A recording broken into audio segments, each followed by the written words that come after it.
दोस्तों नमस्कार, मेरा नाम है कर्मता। आप लोग देखें स्मार्ट पॉइंट। दोस्तों आज की इस वीडियो में बात करेंगे, अगर आप लोग एक एसबीआई का सीएसपी लेना चाहते हो तो कैसे जो है आप एसबीआई का सीएसपी ले सकते हो।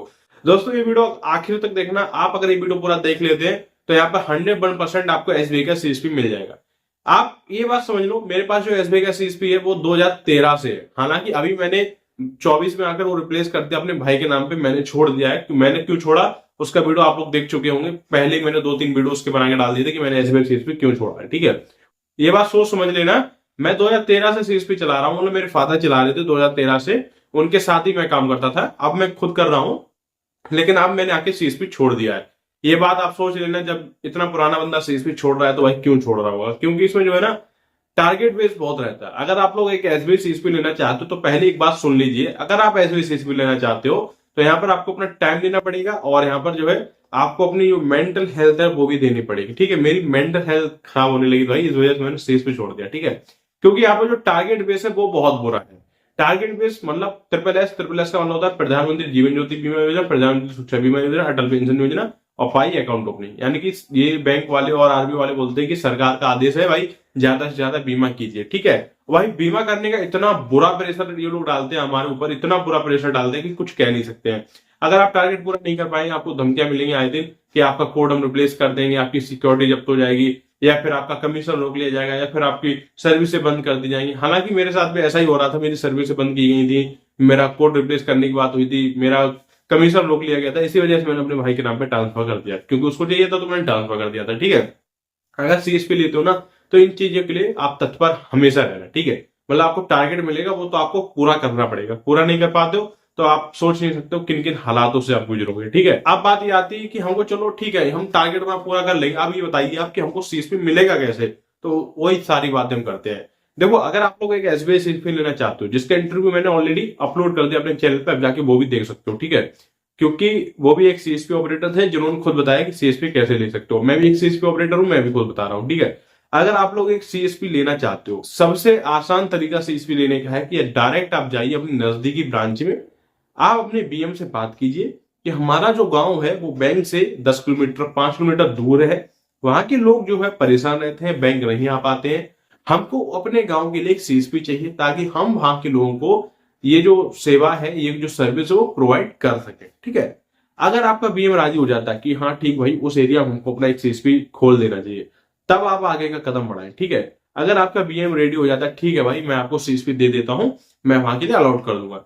अब बात ये आती है कि चलिए बीएम ने हाँ कर दिया, अब तो मेरा काम हो गया, लेकिन नहीं हुआ भाई, अभी आपका काम नहीं हुआ। ठीक है, क्योंकि बैंक बीएम ने यानी बैंक ने हाँ किया है, कंपनी ने हाँ नहीं किया। अभी आपको कंपनी का क्या रोल है भाई, जितने भी सीएसपी होते हैं सब एक कंपनी से दिए जाते हैं।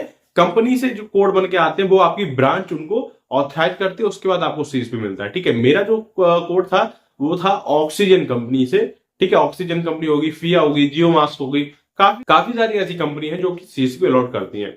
अगर आपके पीएम राजी हो जाते तो फिर उनसे कहना है कि सर आप मुझे किसी कंपनी के एरिया मैनेजर का नंबर दे दीजिए, या फिर उनसे आप बात कर लीजिए कि हमको ऐसे ऐसे कोड चाहिए। ठीक है, फिर क्या होता है, जैसे जिस कंपनी की जो भी एरिया मैनेजर होंगे उनसे आप बात कीजिए कि सर मुझे ऐसे ऐसे यहाँ के लिए सीएसपी चाहिए, मैंने अपने बीएम से बात कर ली, उन्होंने हाँ कर दिया, चाहे तो आप भी अपने बीएम से बात कर सकते हो। अगर वो राजी हो जाते हैं तो आपको सीएसपी मिल जाएगी। ठीक है, सीएसपी मिलने के लिए अगर आप ऑक्सीजन में सीएसपी लेते हो तो 25,000 रुपए तक सिक्योरिटी आपको डिपोजिट करनी पड़ेगी। हालांकि हर कंपनी का अलग अलग रहता है, ये मैं नहीं कह सकता हूँ कौन सी कंपनी कितना मांगे। ठीक है, हमसे 25,000 रुपए जो है डिपोजिट जमा करवाया था। बाकी आपका फर्नीचर, लैपटॉप, सारा कुछ आपका ही रहता है, कैश भी आपका ही रहेगा। ठीक है, बैंक कुछ ही नहीं देगी, बैंक आपको एक पेन भी नहीं देगी, ये बात याद रखना। हालांकि जो ट्रांजेक्शन रजिस्टर है या फिर और भी जो रजिस्टर वो तो बैंक दे देगी, लेकिन कैश वगैरह सब कुछ आपको अपनी जेब से रखना पड़ेगा। कैश कम से कम 1 लाख रुपए आपको रखना पड़ेगा।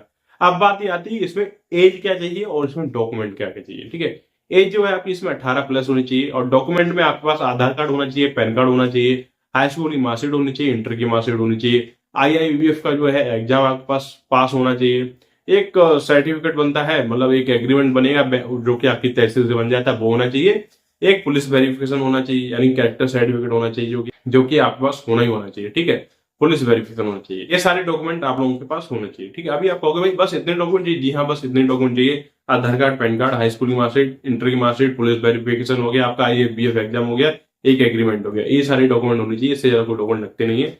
बाकी अगर और कोई डॉक्यूमेंट मांगे जाते हैं तो वो डायरेक्ट आप अपनी बीएम से या फिर एरिया मैनेजर से बात करके सबमिट कर सकते हो। ठीक है, ऐसे आप सारे डॉक्यूमेंट सबमिट कर सकते हो। और कोड जो है 1 महीने से लेकर 6 महीने तक टाइम लगता है कोड को आने में, ठीक है। वो एरिया मैनेजर के ऊपर डिपेंड करता है कितने दिनों में आपका कोड अलॉट करा रहे हैं, ठीक है। वो एरिया मैनेजर के ऊपर डिपेंड करता है, एरिया मैनेजर खुद हैंडल करेगा कि हाँ इतने दिन में कोड हो जाएगा, वो उनके ऊपर डिपेंड है, ठीक है।